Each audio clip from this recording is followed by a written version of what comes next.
Hey, I'm Ethan. Hey, I'm Mike. I watched the first half of A Place in the Sun. I watched the second half of A Place in the Sun. And this is Shelly Winters Wonderland.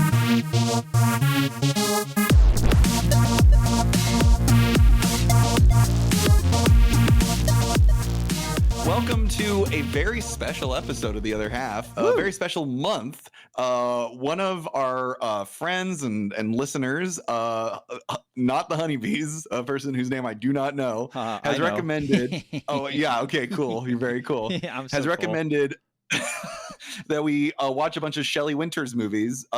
We've watched one, I believe, two actually for the podcast. We watched Poseidon Adventure. She was in that. And then we watched Auntie Roo. Yeah. What is that right? Who Slew Auntie Roo? Who Slew Auntie Roo? Great name. Still one of the best movie names all time. And for the longest time, I didn't even know Shelly Winters was her name. I believe if you go back and listen to the Poseidon Adventure, I call her Auntie Roo the entire time. So we got scathing. We got scathingly raked across the coals for indeed, and we not respecting a great such as Shelly Winters. We deserved it. And so I was like, I don't think I know enough about Shelly Winters. So we are going to do an entire month where we watch movies that feature her. But some of these are about her and some of these just sort of have her in the movie. That is true. She stars in movies, but she also is like a main part of a movie a lot. She's like next character actor is a little too weak. I think she's definitely more than that. Yeah, but supporting actor. I guess supporting actor. That's supporting. She's definitely a supporting character. You can win awards for that, right? Yeah, she could. People have won awards for less screen time than she has in most of these movies. That was very true. That was very true.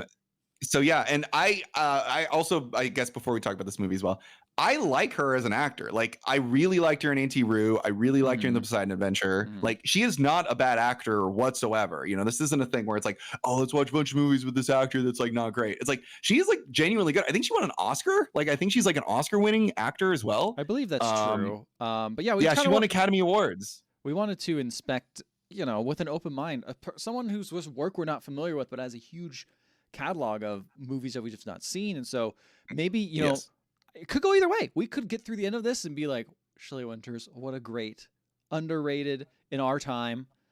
Or we come out the other end and say, definitely not our time. That's underrated in our time. No one talks about her now. They talk about nobody talks about her. Talk about Marlon Brando and shit because he's the fucking Godfather. He's fucking dead. But whatever. We respect him.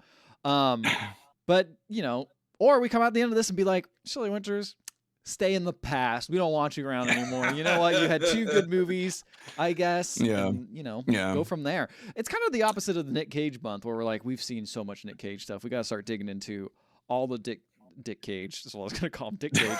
Nick Cage filmography, and we were kind of scraping the bottom of the barrel sometimes, one might say. To be fair, when we were doing that, we were also looking for the most recent Nick Cage films. We weren't like looking throughout his filmography or anything. That is true. We're just seeing what he was doing recently. If I was looking up what like Shelly Winters does recently, I'd have to go to a graveyard to check it out. Have to give yourself a shovel. Yeah, exactly. See how Shelly's doing. So A Place in the Sun is the movie we're talking about this time around. When did it come out? So these movies, I have literally no fucking idea what these are. No one told me a damn thing. Mike got a list from our friend and put it on there and was like, these are the movies they're watching. And no questions, like, all right, I'm watching them. I'm in. Which is honestly one of my favorite ways to watch movies, is not knowing a single thing that's going on. And I think this one in particular was a great one for me to not know what the hell was going on. Because it went from, this is kind of boring, to, wait, are they going to do what I think they're going to do?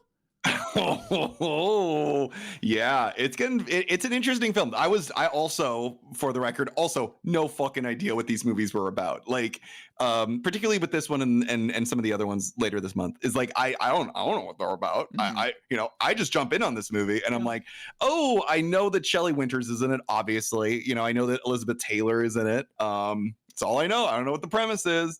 Wow, what an interesting film we've started out with today. Indeed we did. Yeah. So shall we get into it? By the way, Place in the Sun, I could barely ever remember that name for some reason. It just kind of like blends together. I say a sun, a place of the sun. A warm place to hang out. A warm place to hang out. It's just a very strange name. It doesn't really feel like it actually describes the movie all that well either, I feel. I don't think so. I almost called it A Spot in the Sun a couple times. In fact, I put the wrong name on this my notes for a while, and then I like went back and was like, wait a second, that's not what the movie's called. Anyway, the movie opens up with a dude hitchhiking. This guy, his name is George. But we don't know that yet. All we do know is that we see a sign of him hitchhiking, and behind him is a sign that says, it's an Eastman with a hot lady on it. It's like an advertisement. I don't know what that is. It's just a lady hanging out there talking about it's an Eastman. I don't know what any of that means. But he hitchhikes. You soon will. That's true. I do quickly learn. A car drives by with a hot lady. He wishes he could hitchhike with her, but instead he gets on a chicken man's car. A car, one of the ones you expect to hitchhike on. Some random person picking you up. So he arrives at the front door of what seems to be a factory, which is the Eastman factory, and asks for Charles Eastman. And the lady at the front's like, I mean, everyone wants to see Charles Eastman, but like, who are you? And he's like, well, he told me to give you this note. And he gives her a note. It says like, it literally just says like, give this to the person at the front desk, CE. And she's like, oh shit, okay, I'll send you back there. But I don't think he's home. So only Charles could have written that note. Only Charles could. Yeah, I was thinking about how easy it would be to forge that signature, because it's not even a signature; it's just an initials. It's not even a signature; it's initials that everyone knows. Yeah.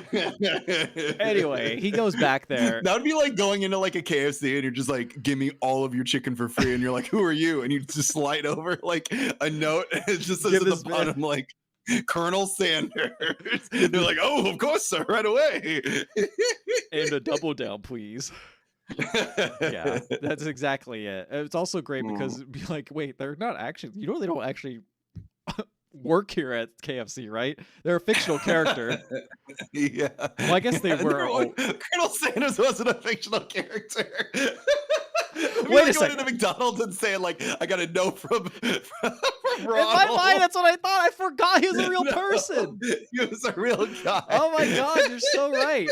I'm going to win.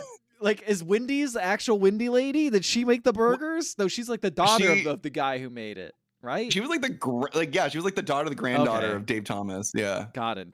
Dave Thomas is the one who made it, but the Colonel, Wendy, is actually a person. At this point, he's been memified so much. I think he's a fictional character like Ronald McDonald.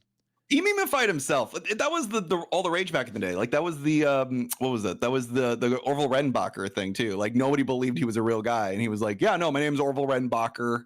You know, his mom named it after Orville, the Orville Wright or whatever. You know, one of the Wright brothers. She saw chicken balking somewhere and was like, "That's a good last name. I'll name him that." That's how last names work. That's how you chose the last name. Ethan's in shambles, man.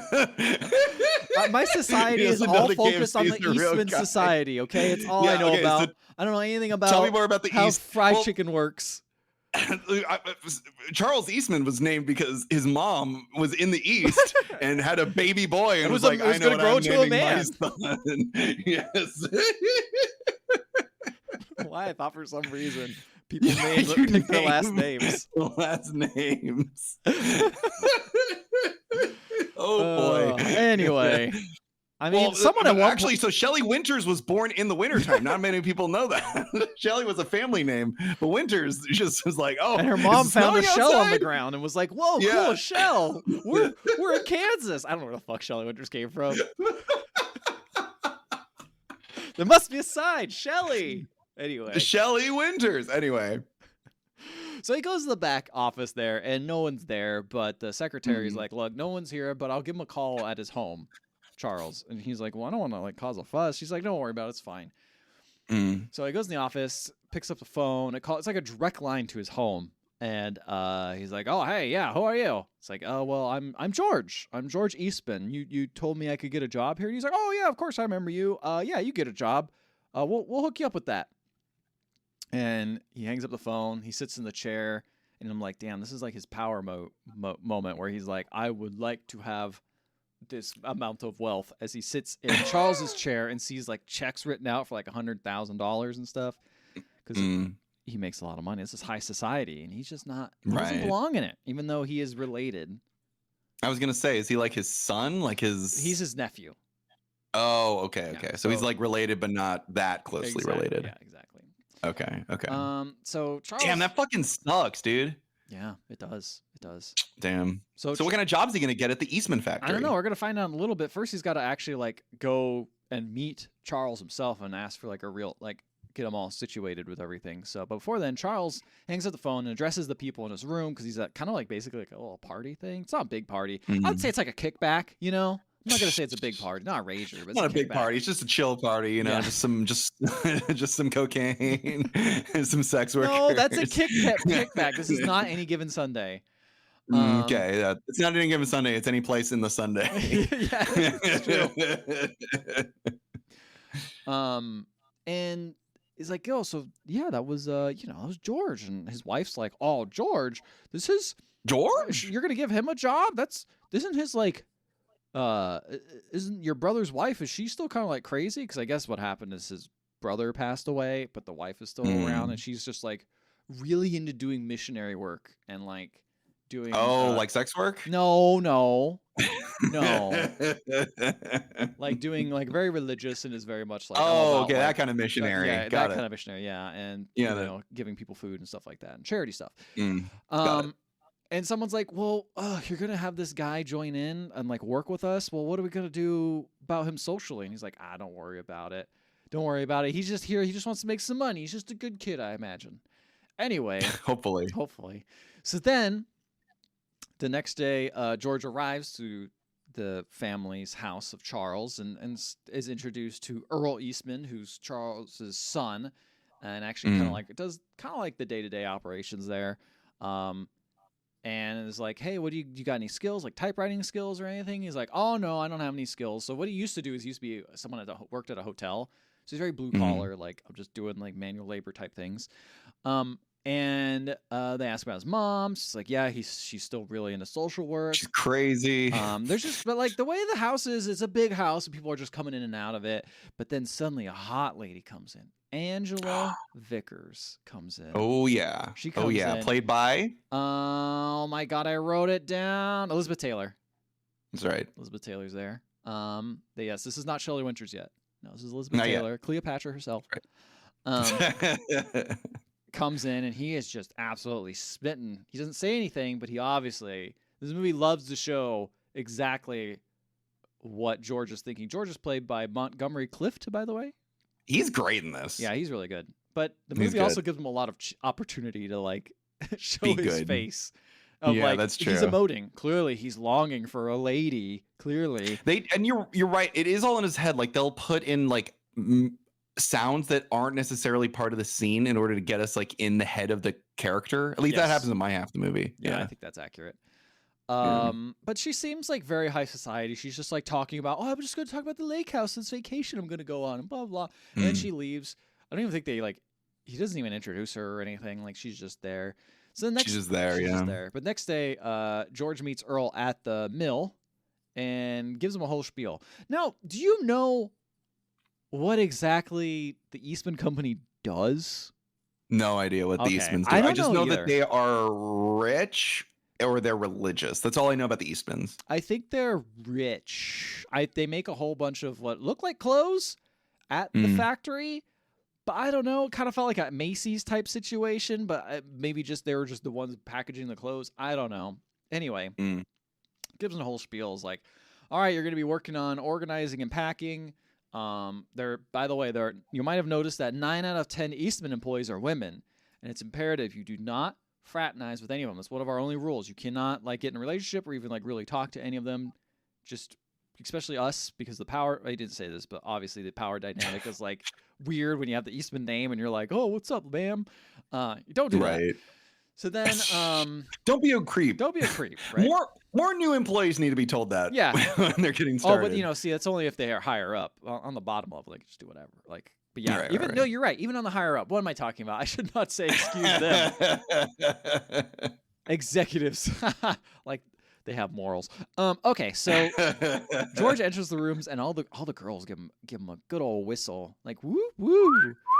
And I'm like, damn, all right, these ladies, I guess they're bored. Yeah, they're bored out of their mind, I bet. So he gets to work. He starts doing pretty well at his job. In fact, he's like a real go-getter. He starts writing down notes about how to improve productivity. About like his job is basically, that job in the I Love Lucy scene where she gets the chocolates that come down the conveyor belt.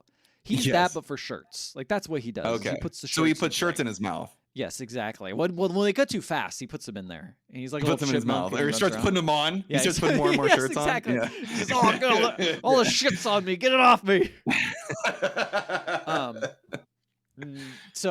But that's basically what his job is. But he mentions that like, if we make the table 20% longer, I think we could get 20% more production. And I'm like, really? I don't know about that, but maybe, sure, whatever, bud. He's the one who works there, not me. So he's like all excited about like, I got ways to really move up in this company. Right. But then he starts crushing on another employee, someone named Alice. Alice, played by Shelly Winters. Shelly Winters. There she is. There she is. Minutes into the podcast, we finally get to a person we have the podcast about. Anyway, so he kind of has eyeball on her. Anyway, and she's eyeballing him back. And then so at night, he goes to an Eastman party. Tries to like see Angela go in there, being a little creep, but then he bails and instead goes to a movie theater where just so happens that Alice is there, and he sits pretty close to her, one seat over. And then he kind of says, "Oh, small world," and sits next to her. They kind of exchange a couple words, and then they just watch the movie. But then the movie ends, and I guess whatever. I feel like I don't know how movie theaters worked back then, but I feel like it was just an assault of movies, and they just kept going. Like they didn't stop running. Yes, they just play them all day. Yeah. So, it was very normal for people to just walk in and I know this is really hard to imagine, but sometimes people would walk in halfway through a movie and just watch it and like just hopefully they'd pick up on what was going on.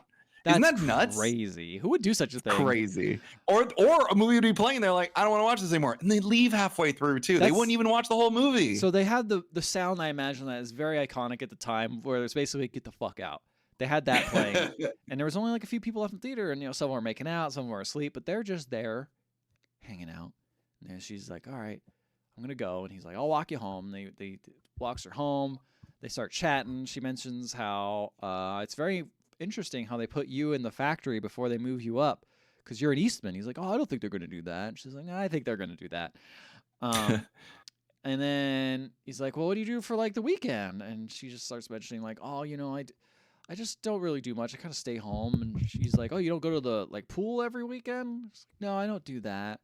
He's like, "Well, you don't look good in a swimsuit?"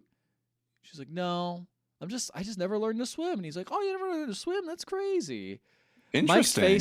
Mike made a little face, which is the reason I put this in here. I was trying so hard to not reveal what I was doing. I'm calling you out. That's the reason I put this in. I'm making a face. Just making a face. Doesn't mean anything. Doesn't mean a damn thing. Initially, I put this note in because I was like, wow, what a weird thing to be like, "Oh, you look good in a swimsuit." Ha, ha, ha. But that turns out to be the least interesting part of his statement. Anyway, so they arrive at her house, and he's like, "Could I come in?" And she's like, "No, my landlady's fierce." And then he kisses her a bunch and begs her not to leave. I think it's weird that she keeps saying landlady's fierce. I don't think landladies should interfere with anyone's interpersonal business, but I agree whatever. with you. That's a weird excuse. She should just said, "I'm tired. Go away."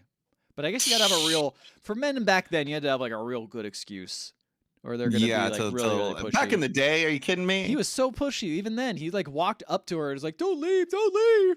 And I'm like, "You're such a baby. You just met this lady." But he was so horny, like even hitchhiking, he was like, "Boy, I wish I could get in with some hot ladies. I wish some hot ladies would pick me up." But that's not the world for him. He's a blue collar guy. Even though he's that close. He's close to being an Eastman. Only then he could be a real Eastman. Anyway. Yeah.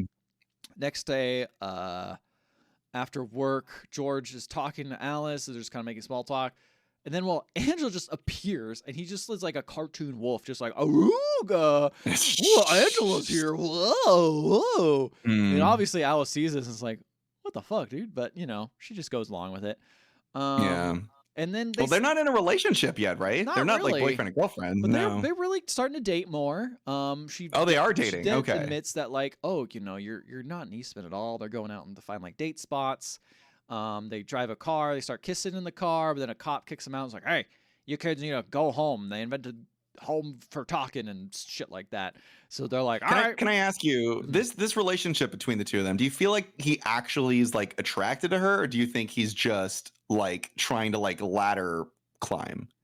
She has no power, so I don't know why it would be a ladder climb at all. I think he is attracted. Oh, so to her. he does genuinely seem to be interested in her. I think so, because there's like I don't see any. If anything, there's no ladder climbing. If they find out about this relationship, he's gonna get fired immediately, right? Because he broke the rule of fraternizing with employees. Oh yeah, I guess that's a good point. So if anything, he's just letting his he's letting his dick carry him. That's all I'm saying. He's letting his dick do the talking.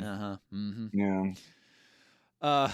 So he goes home and to her house and tries again. She's like, my landlady's fierce, but he's standing kind of by the window and like reaches in and turns on the radio and turns it up too loud. She's like, my landlady, and he runs inside the house. Obviously, as a quote unquote excuse to turn down the radio, and then he looks at her outside the window and says, "You may come in." And it's just like, oh, funny. He's a funny guy. Ooh, he's weird. funny. It's weird having the radio so close to the window because I'm like, what if rain gets in? Like, obviously, if you could reach in and turn the radio, like, people are either going to steal it or it's going to rain and, like, mess up the radio. But I don't know. I mean, I don't think he was thinking about that. No, I'm thinking about her. She placed the radio there. Like, why would you do that? Anyway. Right. And then they, like, he kind of grabs her in the dark, and then they start smooching, and then she goes, it's like completely dark. You can't see what's going on, but you hear her go, "Oh, George." Whoa. And I was like, all right, they just make it out real good. All right. I don't know. Yeah. The language of this movie is such of the time. It's interesting just how like movie language has evolved / changed over time. And I'm sure a lot of this had to be like censored, right? Or like restricted, you know, there's like there's a lot implications of things. Oh yeah. And just kind of skirting around issues without being super obvious about it. They just kind of have to like not skirting around, probably like dressing around, right? You can't say skirt. You can't say That's true. That's true. Yeah. So then Charles is like expecting the factory floor and sees George working. He's like, "Why is George down here working here?" And he says to Earl, and Earl's like, "Well, it's the only place he could go without me firing someone, so I put him here." He said, "Pick no favoritism." And I'm like, oh, okay. So they're showing that like this company's not like fucked up. It's just a company, you know, like it's just doing stuff. So far, it's just a company doing things. Who cares? Doing things. It's not trying to fire people just for like favoritism. I guess that's right. A plus. And I have an interesting theory about that later on. Okay. So I'm curious about that. Charles tells George, like, "Hey, I'm gonna promote you." He's like, "Are you gonna be happy?" He's like, "Oh, that's so great." And then George says, "Did you see my production report? The little report he sent talking about the tables getting longer?" And he's like, "I don't know. Just come to the party and we'll talk about it." Very much like, I'm a busy CEO. I don't got time for this shit. Talking about how the tables. I like how longer. There seems to be a lot of parties going on at this company. This feels like a party company. It really is there a party every weekend for all the executives anyway? I guess some things never change. Even if yeah, that's true. No matter how many golden parachutes he may have in the back closet there. So he says the party is on the 15th. Be there. And Alice is near him, and Alice hears this and is like, "Whoa, I mean that's really good for you, but like the 15th's your birthday, and I was planning a party for you." Like he's like, "Oh, don't worry, I'll go for a bit. I'll please Charles. I'll make an appearance, and I'll come right over and celebrate my birthday." And she's like, "Okay, that's fine." So he goes to the party. No one recognizes him. Good vibes about going to a party you get invited to, but you only know like one person. Yeah. No one gives a shit about him. So he's like, "All right, well, I'll go hang out and just shoot pool." So he just shoots pool. It does all these crazy ass trick shots at pool. But Angela notices him in the pool room and comes and sees him and is like, "Wow, I see you've had a miss. Oh my God, why did I make a typo on this quote? What the fuck? What the fuck? I can't believe I made a typo on this quote. Oh my God, I can't even give this quote. It was such a good quote. Misspent. I see you've had a misspent youth." Which I think was very interesting. Okay, wow, that was really worth it. Shut up, dude. It was a great quote. I've never heard the term misspent youth. Like, that's a very interesting term. I don't know. I liked it a lot. Okay, I'm glad. Also, I just, the typo is very, very small. I put a P in there. So it's misspent youth.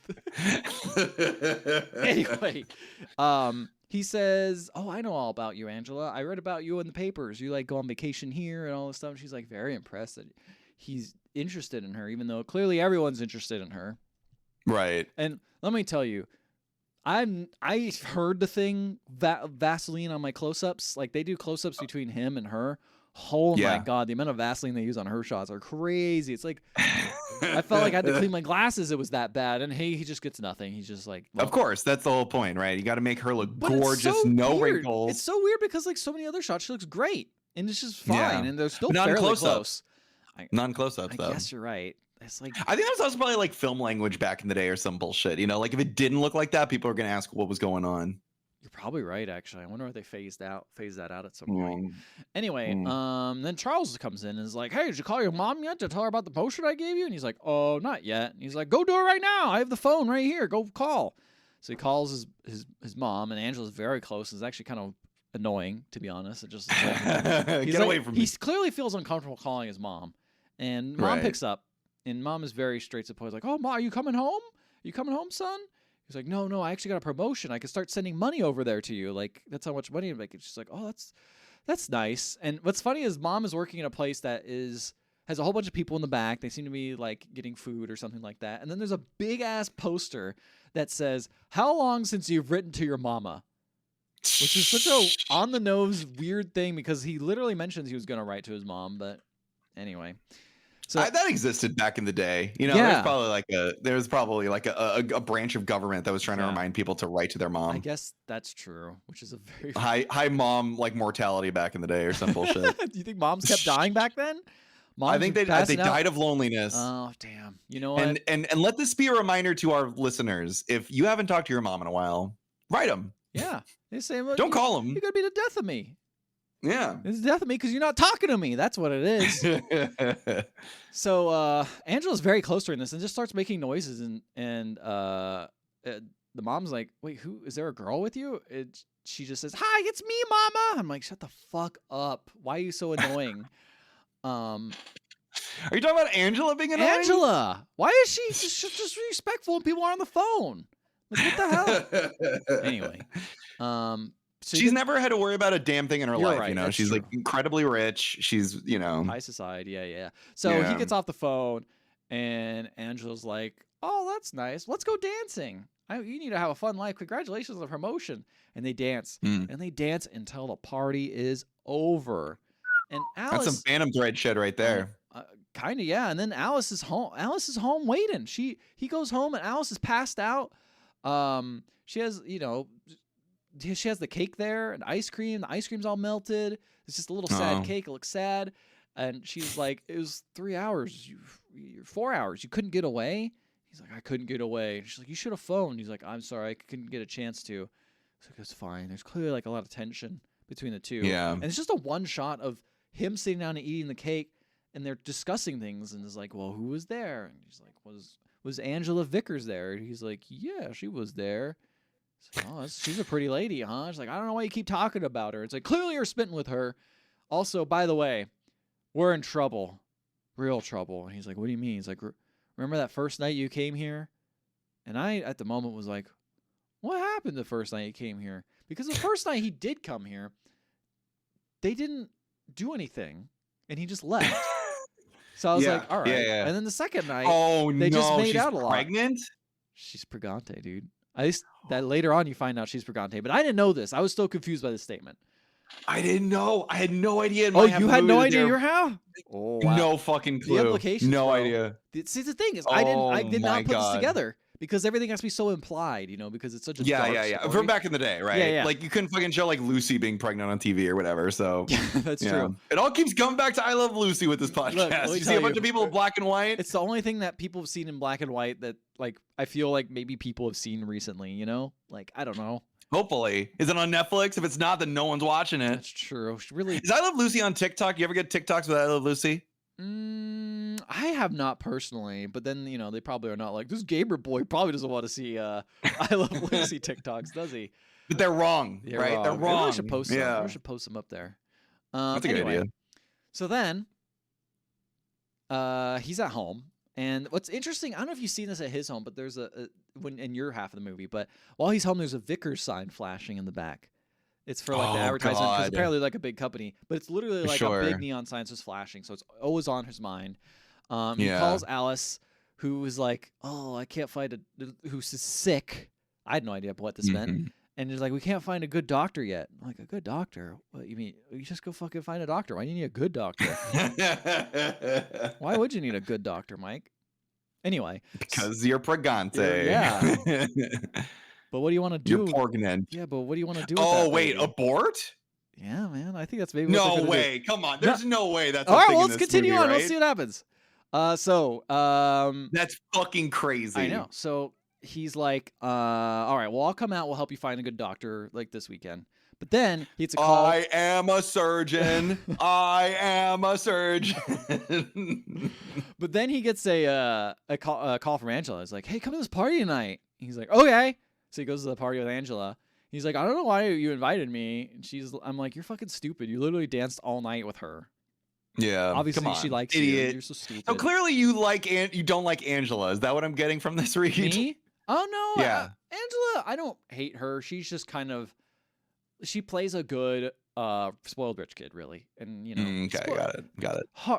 Sorry, Mike. I don't really love spoiled rich kids. They take a little bit I'm just wondering on the read, because the movie is trying, I think, to get you to go like, well, you know, Angela's like an ideal, you know, like match, right? Like she's, you know, she's rich, she's pretty. Yeah, like why? It's like one of those things. Like objectively, why wouldn't you go with her? She's pretty, she's fun, she's rich as hell. Like, yeah, why not? Yeah.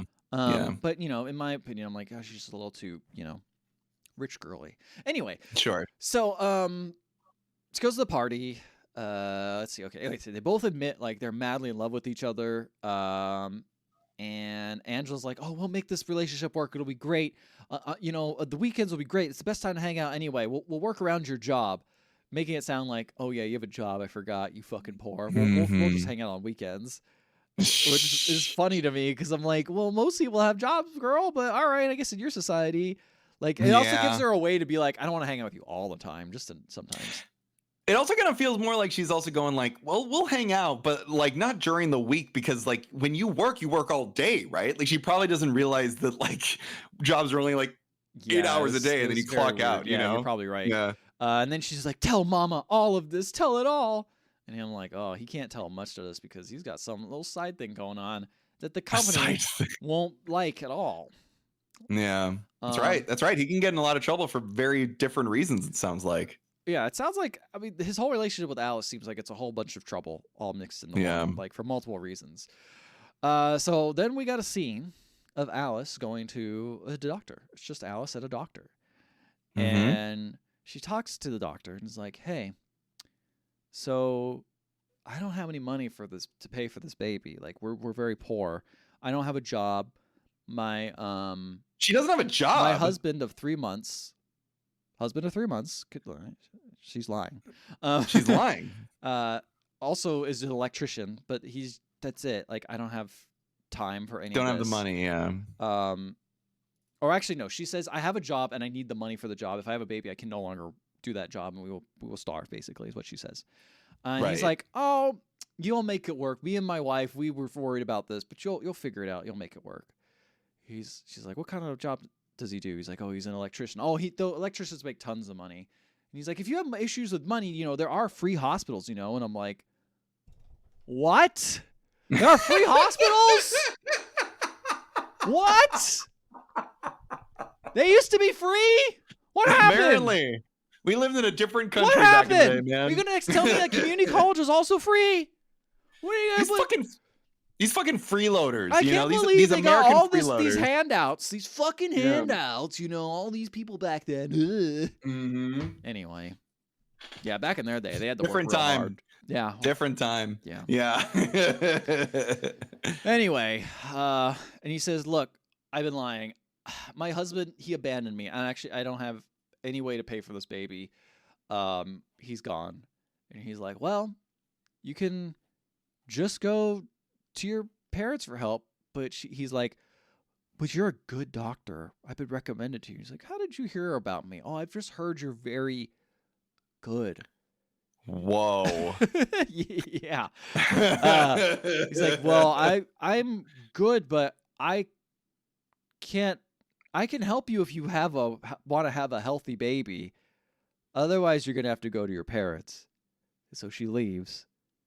And it's like such an interesting conversation of not just the like how someone is trying to get an abortion, but also not implying it, not saying it outright to both the audience and the doctor. Yeah, like, that's what she's clearly trying to do. There's 2 levels of like hiding this information from people for different reasons. It's a fascinating scene. So then Alice gets back in the car, and how was Shelly Winters in this scene? She was great. Like, this scene was great. She was really good. Yeah. She really played it really well. I was actually hoping to get. I was kind of sad because that one earlier scene with her talking about like her jealousy with Angela over the birthday cake, that was, you couldn't see her face at all. So I was kind of like, well, I didn't get to see much of Miss Winters, but now we really do with her talking to the doctor. Right. She gets back in the car with George and demands be married, and he's just like, oh geez, I don't know. So he wouldn't do anything or wouldn't help us? He's like, no, he won't help us. It's no use. We got to get married. He's like, well, I mean, if we do this, we got to do this privately or something, because if this ever gets out, I won't have a job anymore, and we really can't have this baby. That's true. And he's like, fine, you know what? I'll do it out of town. We'll get married far out of town and do it during my vacation time. It's like Omaha or something, I think, right? They don't really say at this moment. Okay. Comes up in my head. Okay. Yeah. So he goes home, he circles September 1st, and like, he kind of like, during this moment, I was like, okay, it seems like he kind of is like a dumbass and is just trying to make both of these situations work. But he also seems to not really care as much for Alice anymore, because she's just kind of like needing things. Boy, you really picked out some subtle fucking the thing clues, is, before dude. this moment, it kind of felt like that. Before this moment, he was being very subtle, I feel like, but showing his intentions of what his thoughts were towards Alice, because all the scenes were with him and her, and he seemed like he was very empathetic. But then he seems so much happier with Angela. Like, obviously, he's so much happier. But, like, his responsibility side, which is to Alice, is, like, 2 sides of a relationship, right? It's like you have the fun relationship where there's, like, you literally don't have to worry about money or anything. And you have this other relationship where it's like, I can't lose my fucking job. I'm going to have a baby. I'm going to be responsible, blah, blah, blah. He's literally on a crossroads right now. But what changes that crossroads, Mike, and let me tell you. Is the baby. Well, no. He's listening to the radio while after circling September 1st, which is the day he's going to go get married. The radio starts mentioning this thing, and the movie stops to really focus on this. And it says, the State Highway Patrol reports that fatalities from traffic and other weekend accidents exceeded by 4 the high figure for the corresponding weekend last summer. Some 14 persons lost their lives. Among these, at least 5 were drowned, and several others received emergency first aid treatment at crowded lake resorts. So be careful. Remember, it may be your turn next, or the turn of those nearest and dearest to you. Drive carefully. And if you aren't a good swimmer, don't swim from unpatrolled beaches. Make your holiday Death's holiday, too. And it's just like the most obvious telegraphing of like, oh, that is a good idea. And he's just sitting there thinking for a while, like, there are some thoughts behind these eyes. And I'm like, wait a second. What is going to happen in this movie? Because I didn't predict this at all. I was just like, oh, man, I have no idea where this movie's going to go. Like, he's probably just going to be like trying to juggle these 2 relationships back and forth until it breaks him and he gets caught. No, man. Right. He's gonna try to do a murder, dude. He's gonna try to do a murder Alice. And to run more baby. He's gonna try to get rid. Yeah, that was the other thing. Like, so my half of the movie, like the murder plot is pretty quickly like mentioned in my half of the movie, or pretty quickly implied. I had no fucking idea that she was also had a baby. Yeah. In my half of the movie too, I was like, why doesn't he just fucking like break up with her? Like, I was like, just fucking leave that really her. changes everything, doesn't it? That really is like, oh, you are massive. And you were brought up like, oh, you can't fraternize with workers. And I was like, who fucking cares about the workers? Like, if you marry like Angela, you never have to worry about work again. Like, just fucking like drop this other lady and just go off with this other person. He can't. No, not at all. Oh no. Oh man, that's so funny. Yeah, it's dark. Yeah. But I just love how obvious they had to like telegraph it without being too obvious. Without outright it is telling dark, you. Right? For a movie that like was released in 1951, we have a movie that deals with like abortion, murder, like I don't know. Yeah. It's like infidelity. Like it's people making a baby before getting like married. Like these are all pretty like racy things to make a movie about for back in the day. It's kind of impressive. Yeah, and this was, I assume, during the Hays Code, right? Like this had to have been. I'll look it up, but I mean, I wouldn't be surprised. Yeah. I always forget when the Hays Code was going on. Anyway, so then Angela. Yeah, this was right smack dab in the middle of the fucking Hays Code. It feels like it. Anyway, Angela arrives at the house, at his house, while he's listening to the radio with implications going on, and says, "I want to invite you to go to our family lake house on a vacation with me. You can meet my mom and dad on your vacation time, since you have a vacation time coming up." He's like, all right, I'll go. And then he immediately calls up Alice, is like, hey, so can we get married like a week later? I have this important work retreat thing to go on. And like, maybe I'll get a raise from it. And she's like, fine, whatever. I'm fucking sad, but sure. Another thing. You really just do not give a shit about us. Clearly. So then he's like, all right, well, I'm sorry. Don't worry. It'll be okay. And then immediately cuts to Angela and George fucking like wakeboarding on the lake and having a great time. They're riding horses and just having the most picturesque time of their lives. And we cut to, I guess, Angela's mom saying like, telling her husband, who's like, why don't we invite this guy George? And she's like, well, I mean, Angela likes him and I want to see how he does around Angela's friends and like if he really gets along with high society, you know. They really have to test this guy. And George and Angela are hanging out by what she calls Loon Lake, because the loons are a bird there and they make sounds. And she mentions that this is my favorite lake. It's cold as hell, which she jumps in earlier and freezes a little bit. It's cold as hell, but it's my lake because I found it as a little girl. But it does get a little weird at times. Apparently, some girl and a dude both drowned in this lake about a year ago. And they found the girl's body, but never the man's. And it zooms in on his face, and he's just like, ooh.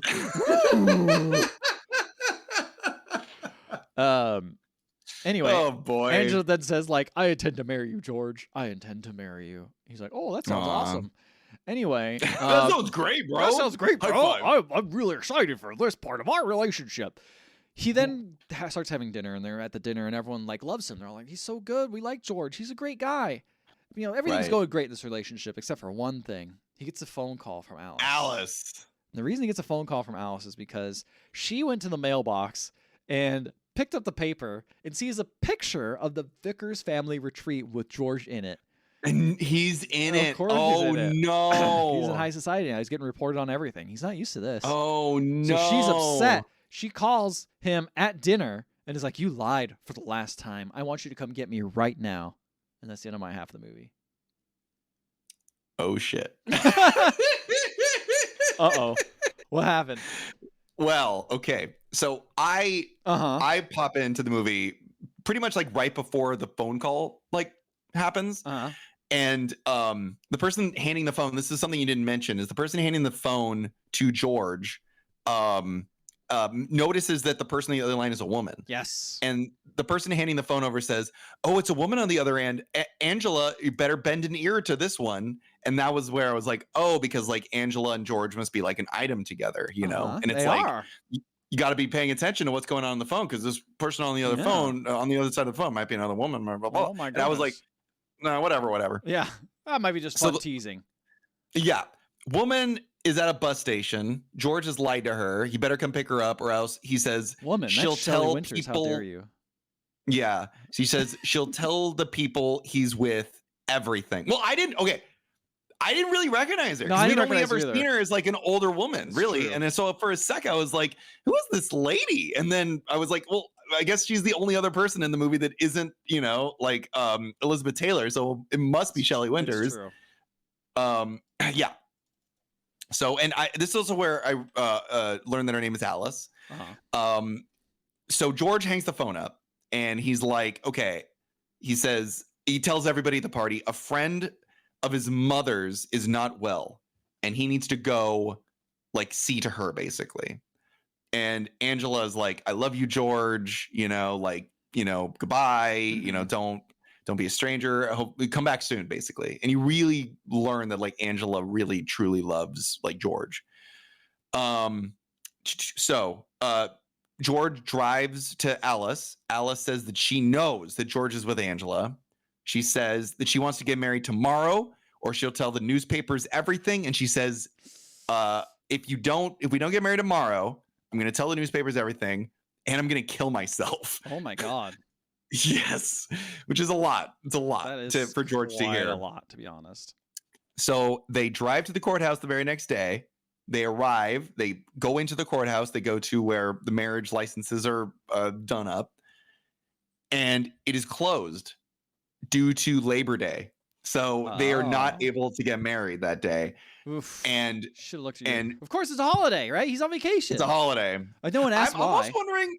I don't know when Labor Day was like first started. This might have been like a new thing, right? Like maybe that's why it wasn't on top of their heads. Oh, that's a good point. It's a new holiday. This might have been like a new like national holiday, right? Like Juneteenth's new, right? So Yeah, exactly. Yeah. So according to all my coworkers, it is. So. Yes, that's right.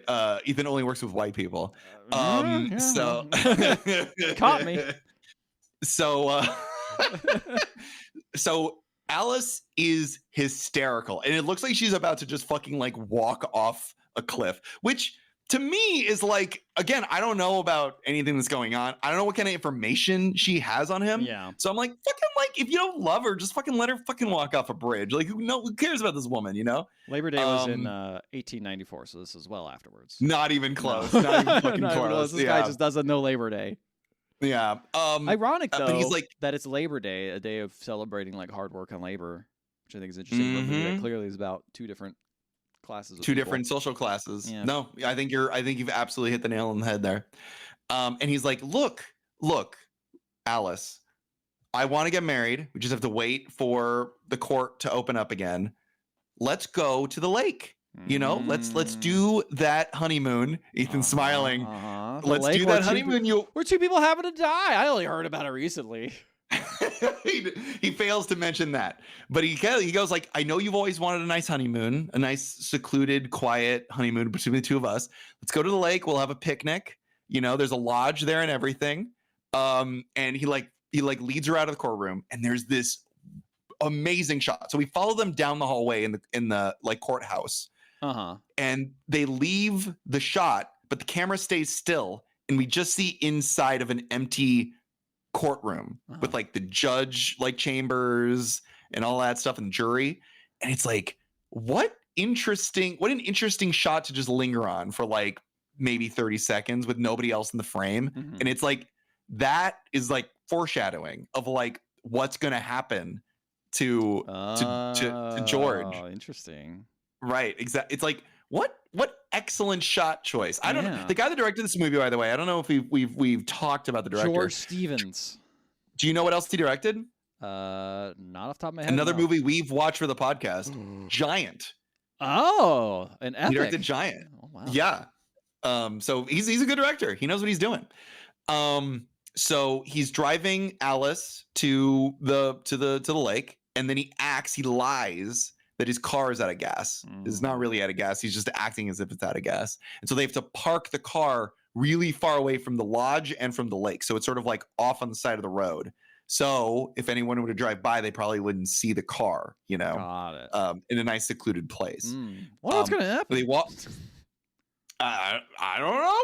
They walk. Yeah. What do you think is going to happen? Like, genuinely, what do you think where this movie's going? I mean, I think that he's definitely going to kill her. And then he's going to get You think he's going to kill her? And then they're going to find out. They're going to find like a body, and they're going to be like, whoa, it's a worker from the place. Didn't you know her, George? Or something? I don't know. So you think he's going to murder her? I think he is. Okay. All right. So he goes to a boat renter who is working on Labor Day, by the way. And hey, man, Labor Day's vacation for only some people. Yeah, that's true. So he goes and he rents a name, but he rents it under a false name. He rents it under the name Gilbert Edwards. I don't know who that is, but apparently it's a name of another guy. Okay. It's someone else that works there at the maybe factory. I don't know.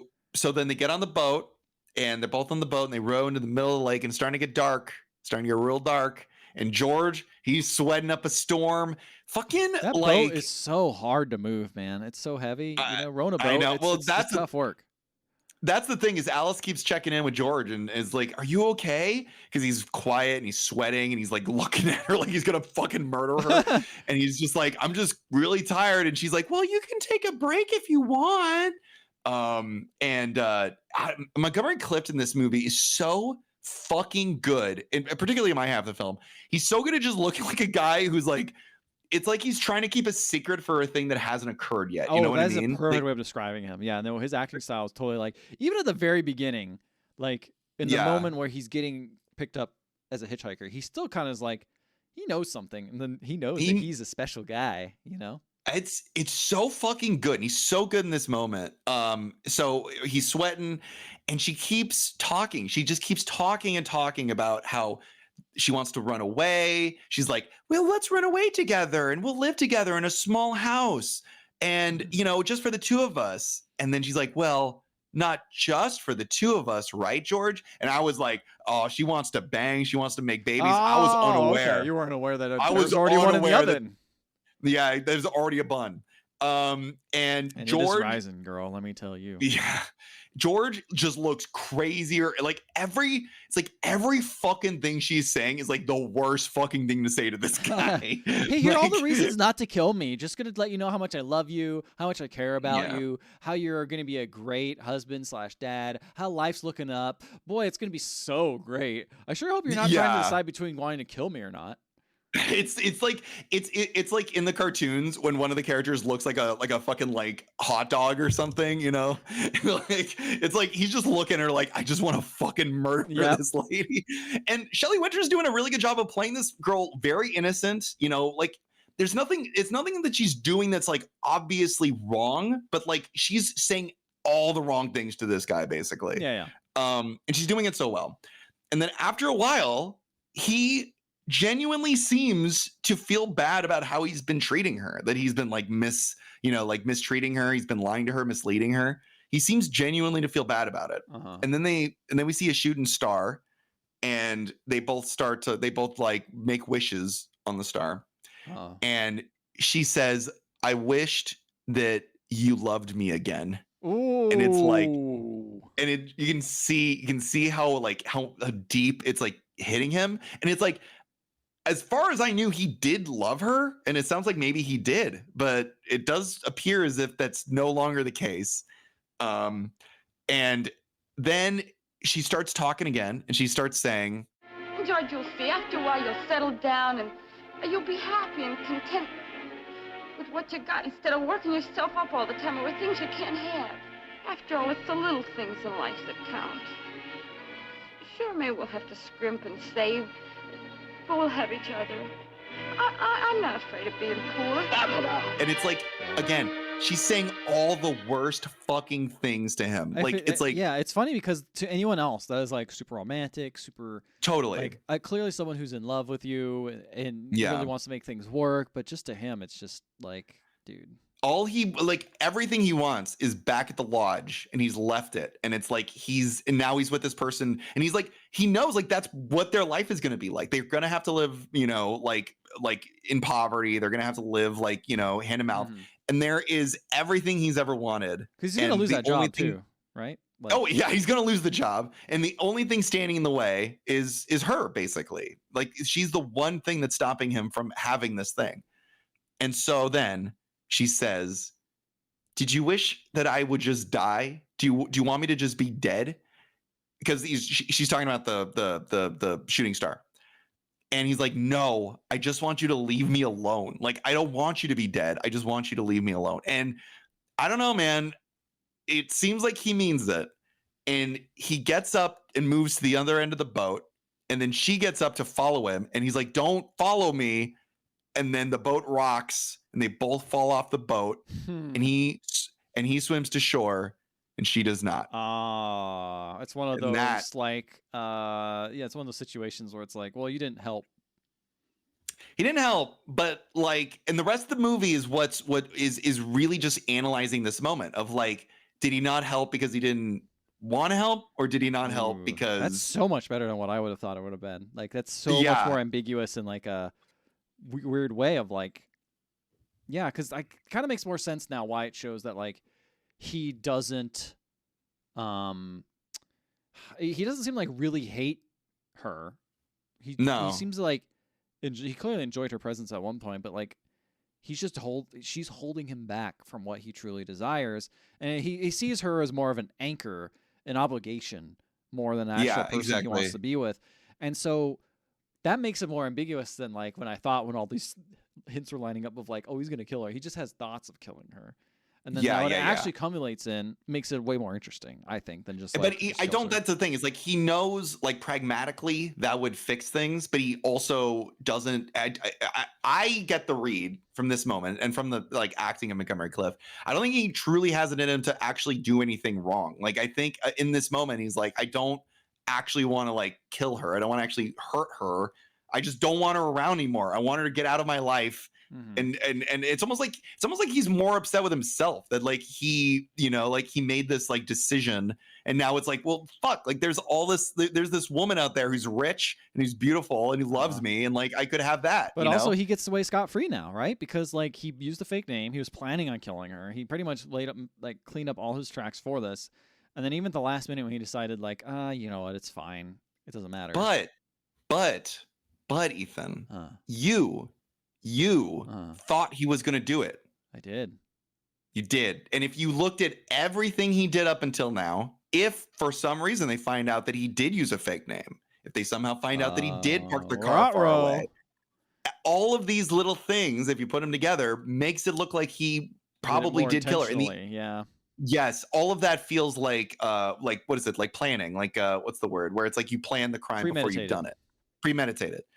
You yourself, before I even told you, you're like, oh, of course he's gonna fucking murder her. Yeah. So like, yeah, if and the other thing too, with all of the things that have happened here, and this comes into play with the movie, all those things happen around other people. So like, if other people are asked about like the events that occurred, of course they're gonna go like, yeah, he did all of he lied to me, he gave a fake name, he parked the car, all this shit. He's guilty as hell. Yeah, it looks absolutely guilty as fuck. And the only person to believe is the guy that lied to everybody and like premeditated a murder. Yeah. You know? So, and as far as we're aware as the audience, yeah, like he didn't save her, but like, could he have saved her? According to him, like he couldn't have. Later on, it's revealed that like so later on when they find the body, they say that her face and her like body were covered in like bruises as if she had been beaten. And so people assume that he like beat her with an oar, but he says, no, that was the boat capsizing and smashing into her basically. Oh, wow. Yeah. That's unfortunate too. So it knocked her out. She couldn't swim already.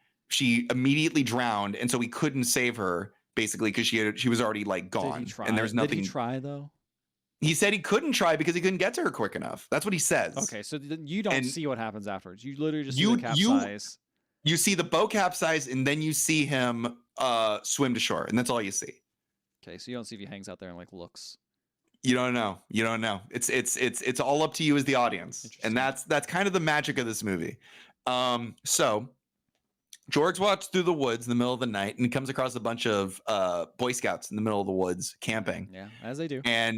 And they see him wet, and they see him like walking through the woods looking for the road. And they're like, oh, the road's just down this way. So he goes to the road, starts the car, and he drives off.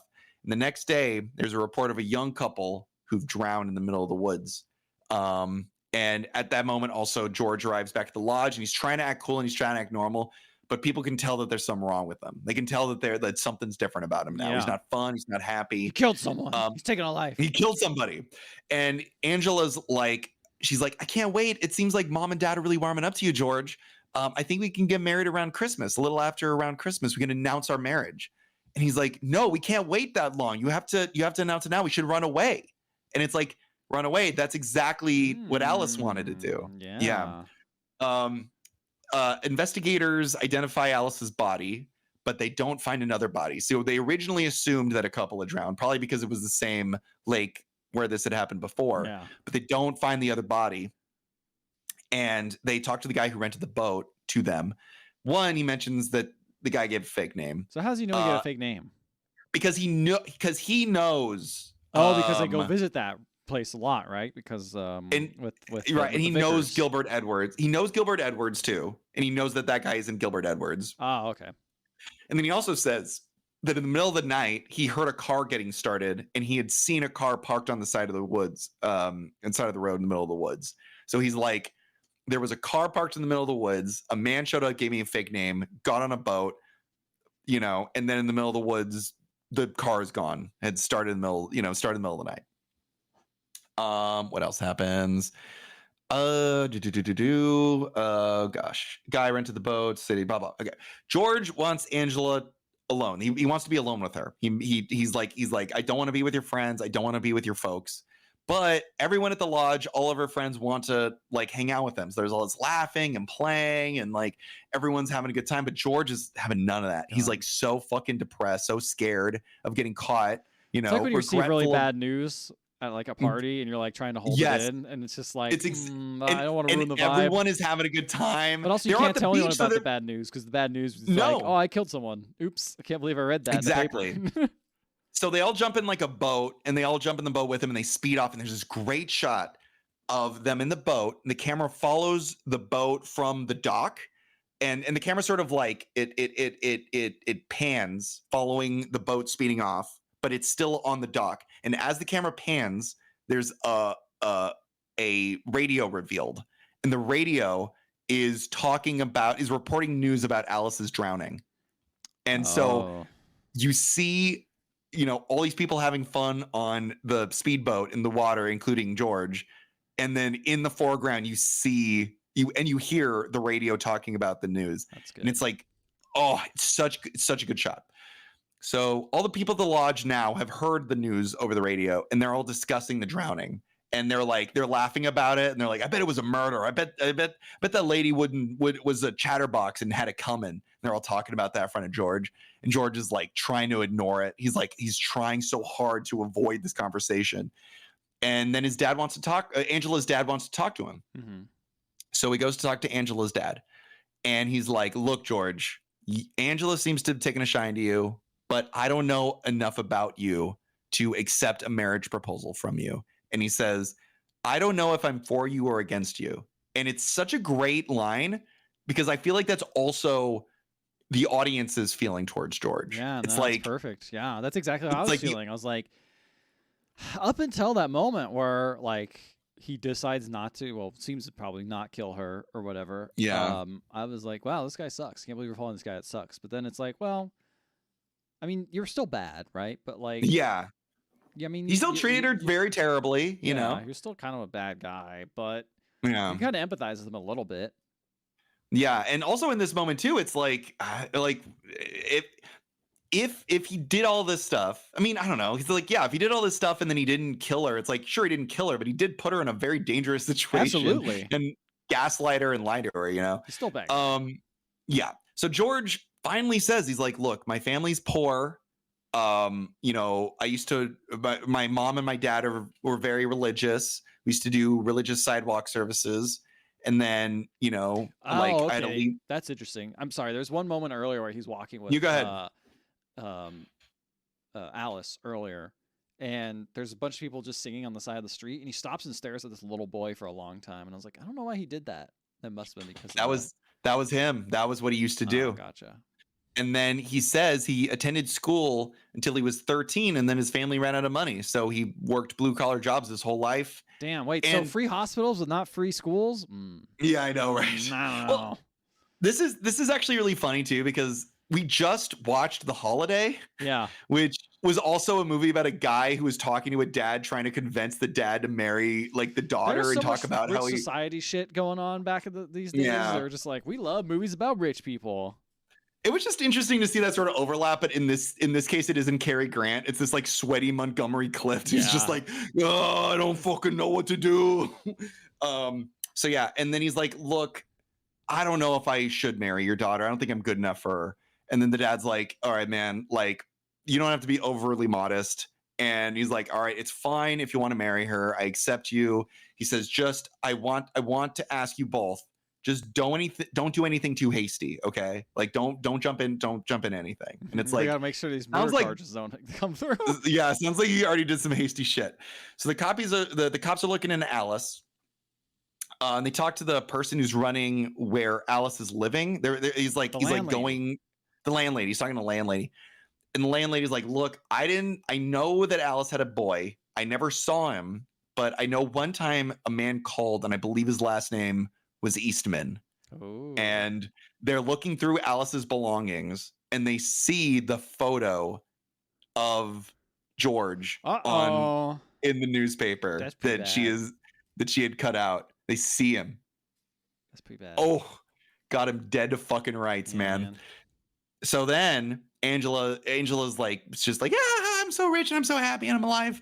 And then George is like, I just need to be alone with you. Can we just like go for a drive or something together?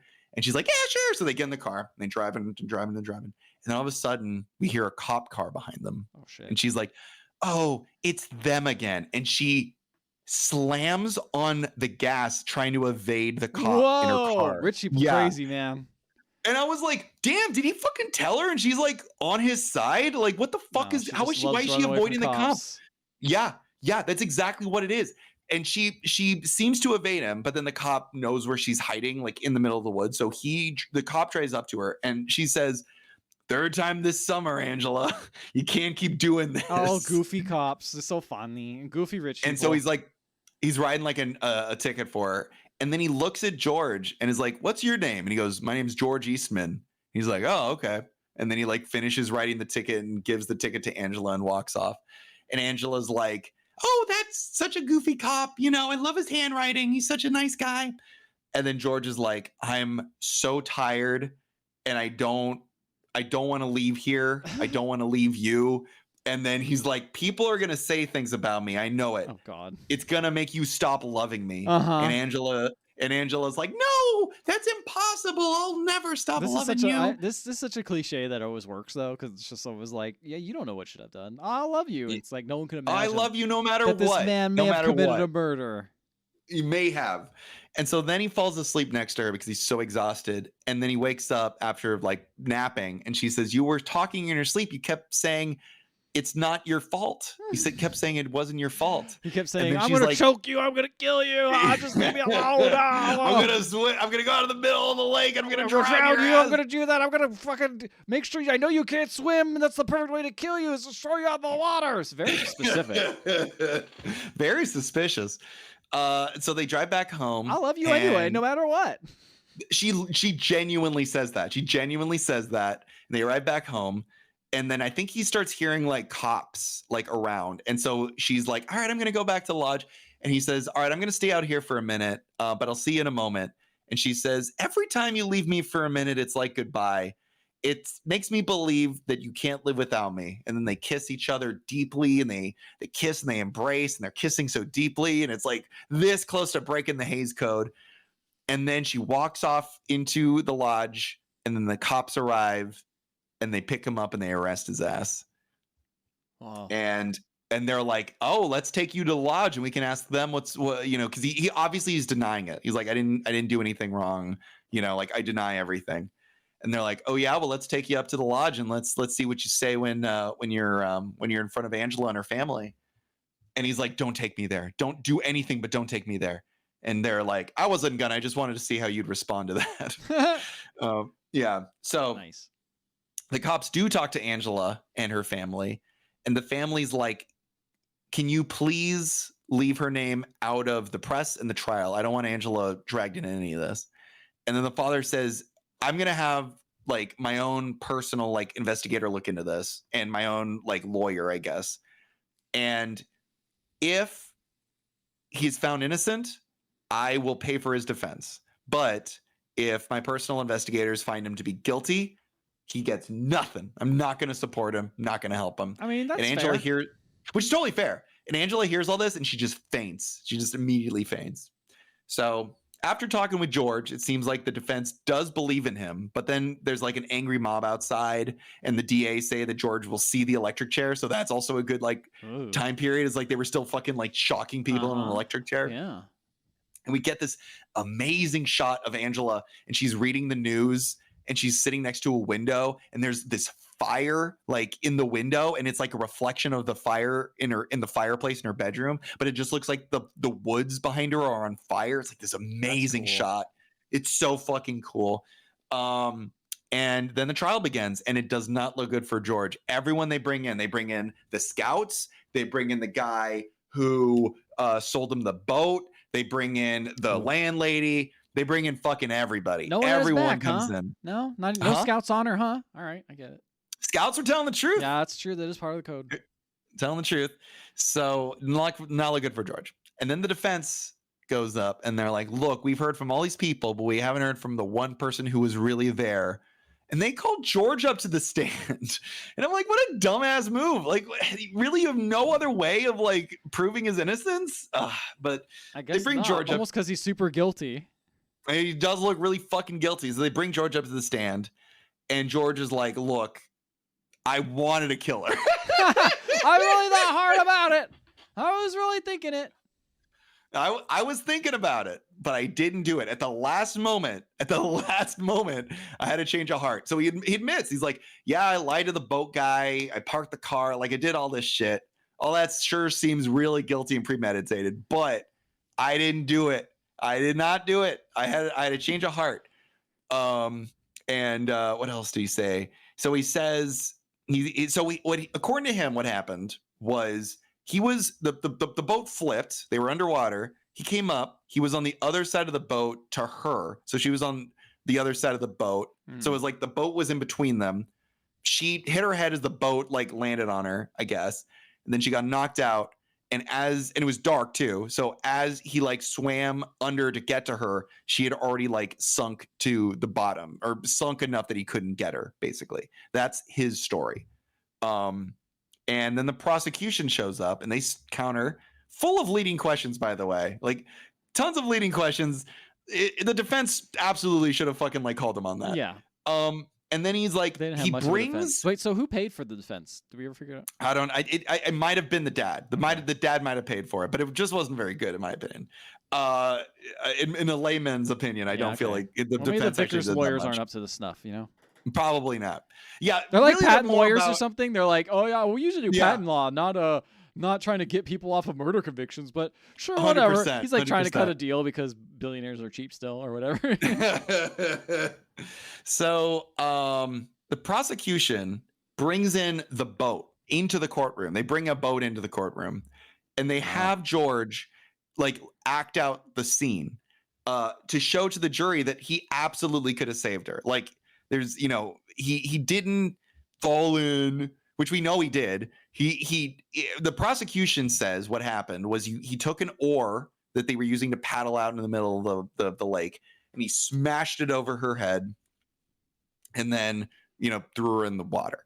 We know that didn't happen, but he's saying like there's no way like you couldn't have saved her. Like you're absolutely lying. There's no way you could have done this. Yeah. And he's so dramatic about this. Like he even takes the oar and smashes it into the boat, breaking one of the seats in front of the jury and shit. I'm like, you're gonna fucking like put a person's eye out, you know? That's not good. And there was one moment in this movie, and I don't know if it was on purpose. I even Googled this to see if there was some kind of thing here. So George is in the boat. He's sitting at the end of the boat in the courtroom, and he's like acting it out. And then the prosecution's like, all right, come over here, get out of the boat and come over here. And as George is getting out of the boat, there's like a rope at the end of the boat, and it's like attached to his leg. And he has a bit of difficulty getting it off of him, like in the middle of the courtroom. And I'm like, oh, well, there you go. Like that's why he couldn't have helped her. Or like like nobody's taking into consideration that there was these like loose ropes attached to the boat that could have like wrapped around somebody's leg or kept them underwater or made it difficult for people to move. And I was like, there's your fucking case right there, dude. Like it's right there. Like that. It's clear that this is something that could have been an issue, but it's never brought up. Maybe that's his point though. Maybe he thought about it and was like, I don't care. Like, I'm not even going to bring it up. I'm just saying I could have been a better lawyer in this situation. So anyway, what do you think happens? Oh, that motherfucker dies, dude. He's got no hope. You're going to kill him. Yeah. He is found guilty. He is absolutely found guilty. and he's brought into the prison, I guess. And then his mom goes to visit him. And his mom, very religious mom, she's like, "Look, son, you must not be afraid of death because death comes for us all. But you should be afraid of your immortal soul going to hell." And I'm like, "Gee, thanks, Mom." Thanks, Mom. Really appreciate it. Okay. Well, I was gonna ask for what are your home cooking for my last meal, but I don't think Nope, I think I'm not good. I'll gonna stick with the happen. Mickey D's. So then, before George goes in the electric chair, he gets another visitor, and it's Angela. Oh. Angela shows up, and she's been away at school this whole time, so she couldn't have come visit. But now she's visiting him, and she says, "George, I don't care what they say. I'll always love you." Wow. And she like holds him and she kisses him. And it's this really beautiful moment. It's like, it's clear that George has not seen a friendly face in a very long time. And he knows what's coming. You know, he knows that he's going to get fucking electrocuted. And she's so like warm and loving. And it's this really like sad moment. It's like, this is all he wanted. It honestly, it kind of reminds me of, and like, it's that scene that you mentioned at the very beginning where it's like, he's on the side of the road and he sees these beautiful women drive by. And then he has to get into the back of the pickup truck with the chickens. Yeah, with And the it's like, guy. Well, that's the chicken fucking guys, where he those is. chickens are fucking dead probably. They all got exactly. executed and are being eaten. You know? Just like he's gonna happen to him. It was a different time. Exactly. Back then. Different time. It was a different time. It's a different time. So yeah, and then he gets the last rites read to him, and then he's walking down the hallway, and everyone in there, everyone in the cells are like, "Bye, George." You know, like basically everyone seems very friendly with the guy. Like nobody seems to have any ill will towards him in the prison. And as he's walking towards the camera, towards where the chair is, we get a slow dissolve into him kissing Angela right before the cops picked him up. Oh. And it's like almost Lynchian. Like it almost feels like a scene out of like Mulholland Drive or something. Like it's just like you see this guy and you see that he just wants he knows he's gonna die and he wants to go out with like the last memory of like when things were good for him. Yeah, the last time before things went to shit. It's fucking chilling. Like that is like the only, that is his only moment of reprieve / victory. Because like for this whole time he's been stressed out, but this is the only time where he's like, okay, this person is gone. Now I can just hang out with Angela. It's gonna be great. And then it obviously was not. No, didn't go well. And that's the end of the movie. That is how the movie ends. Damn. So I will say I didn't get to see very much of Miss Winters, but that's okay. Sounds like you did. I did. Yeah. What's interesting is I was like, this seems like a pretty good movie. I'm very curious how it ends. Yeah. And then I heard it ends. I'm like, oh my god, this is a great movie. Like I really wasn't. I don't know what I could have expected, but yeah, it's very good. Like I did not expect that. I did not expect. I don't know. I mean, with having no obvious idea about what this movie was about, I did a little googling. While you were talking, just a little bit. I was listening. I know. I wasn't being listened to. I was listening. I swear. This won 6 Academy Awards, including a Golden Globe for best motion picture for drama. Like it won. Wow. And it's also considered one of the greatest American films ever made. In 1991, it was placed in the preservation of Congress, Library of Congress, saying it was culturally, historically, and aesthetically significant. Now, there's one thing I don't know if you knew about this. This is based off a true story. Yes, I did hear about this, that this really happened, which is weird. Like, it feels weird to like... Do you know what company it was, Eastman? No, I don't. Gillette. Really? So all these works were inspired by the real-life murder of Grace Brown by Chester Gillette in 1906, which resulted in the conviction and was executed by electric chair in 1908. Wow. Yeah. So this was is based on this is like first early true crime shit. Yeah. Well, it was based on a novel in 1925 called American Tragedy. By the way, this movie came out. What was it? 50? Why can I not find the date? 51. 1951. Yeah. So it took a little bit, and they kind of like did like a remake. But yeah, that's wild. There wasn't another adaptation called An American Tragedy. This is kind of like a remake of it. American Tragedy, by the way, I consider it to be a better name. Oh yeah, that's a way cooler name. A Place in the Sun. understand, to be honest. I think a place in the sun is like that's all he's looking for, right? He wants that place in the sun, you know? Like I think that's what it is like he's scrounging for it. He can't achieve it. I guess that's true. It did not win Best Motion Picture at Academy Awards, but it did win Best Director, Best Screenplay, Best Cinematography, Best I mean, the cinematography is amazing. Yeah, it looks really good. It's a really good, especially for the even with the Vaseline shots, it was still really good. Now the real question: was Shelly Winters nominated or did she win? Was she nominated or did she win at all? She was actually nominated for Best Actress. I will tell you, she was nominated for Best Actress. Yeah, which is crazy too. Not supporting, Best Actress. I don't know if they had supporting back then because they just have Best Actor as well.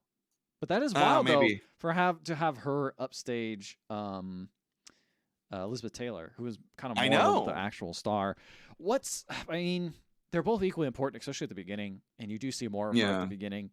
But that scene in the doctor's office is like probably the best acting best acting out of this movie from what I saw. Like, you could just see the desperation between her about trying to juggle these two lies and trying to come up with a new lie, and just like obviously trying to imply something, and the doctor just like not quite getting it, but also trying to like direct her, and then her just being like frustrated, and she's good.